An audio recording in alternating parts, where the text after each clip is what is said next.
Nos hablas de ese monopolio de petróleos que a día de hoy lo conocemos como Repsol, muy ligado también a ese intervencionismo ya de monopolios del petróleo. Están otras dos compañías, CAMSA y CEPSA. De CAMSA todavía muchos nos acordaremos, yo misma. Son tres entidades distintas, pero están muy íntimamente ligadas entre sí, tanto por intereses como por activos.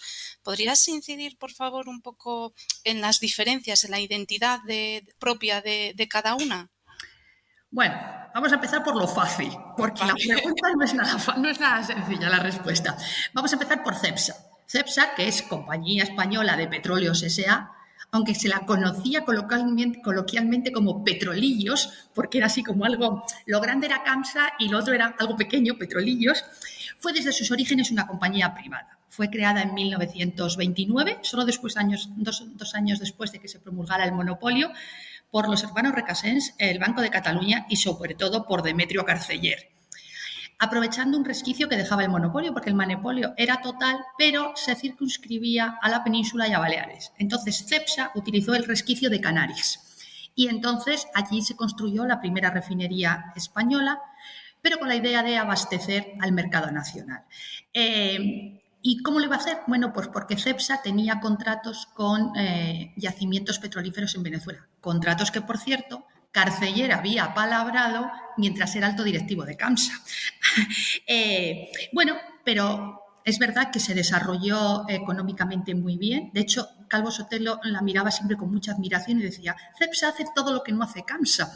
Y es verdad que desempeñó un papel muy relevante durante la Guerra Civil. Carceller, claro, se puso de apoyo al bando franquista, enseguida se fue a Burgos y, claro, llegó a ser ministro de Industria en los primeros gobiernos franquistas. Y ya terminada la guerra, él siguió la refinería de Tenerife, siguió abasteciendo a la península, pero claro, quiso crecer y dio el salto a la península, aprovechando ya los aires de liberalización que se dieron a finales de los 50. Primero participó con el INI en la creación de la refinería de Cartagena y ya más tarde, en los años finales de los 60, consiguió una refinería suya en Algeciras, hasta convertirse en la gran multinacional que conocemos que es hoy y que estuvo en manos de la familia Carceller hasta hace relativamente poco. Y luego las diferencias entre el monopolio y CAMSA. Eso sí que es más difícil, porque aunque parecía que estaba claro sobre el papel, luego resulta que no estuvo y dio lugar a muchísimos conflictos, a muchísimos litigios en tribunales europeos sobre cuáles eran las diferencias. O sea, el monopolio se crea sobre la importación, las manipulaciones industriales de todas las clases, el almacenaje y la distribución y la venta de combustibles líquidos y derivados. Esto es lo que dice la ley del monopolio. Y el monopolio es del Estado, con lo cual el Estado tenía el monopolio sobre absolutamente todos los estadios de la industria del petróleo. Sin embargo, el monopolio decide no ejercerlo él, sino darle la gestión a una compañía que se llamó la arrendataria del monopolio, que se tenía que encargar de gestionarlo. Para ello se hizo un concurso y la ganadora es CAMSA. CAMSA, que es Compañía Arrendataria del Monopolio de Petróleos S.A.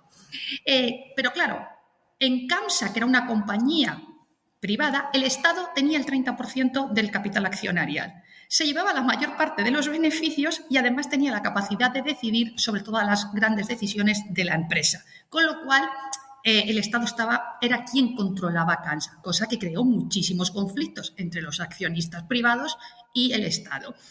Pero también era muy difuso a quién pertenecían los activos de CAMSA, si eran de la compañía, si eran del monopolio. Bueno, y esto dio lugar a un pleito que Juan Mar presentó durante la Guerra Civil en los tribunales franceses, que tuvieron que venir filólogos a dilucidar qué significaba un qué, si el qué se refería al monopolio o el qué se refería a CAMSA. O sea, es que nadie tenía muy claro a qué era esto. Y es verdad que luego, tras la entrada en la Comunidad Económica Europea y la obligación de desmontar el monopolio, el Estado creó un nuevo organismo que era el Instituto Nacional de Hidrocarburos, donde metió todas sus participaciones de refino, de exploración, de distribución, y creó Repsol, con lo cual el germen de Repsol es una parte CAMSA, las gasolineras CAMSA que todos conocíamos, pues acabaron todas transformadas, la mayor parte de ellas en gasolineras Repsol, y luego todas las refinerías que tenía el IMI también pasaron a Repsol y también pasaron las participaciones que tenían empresas de exploración. Por lo cual, por eso que lo de CEPSA era muy fácil, lo otro era un poco más liado. Toda la razón.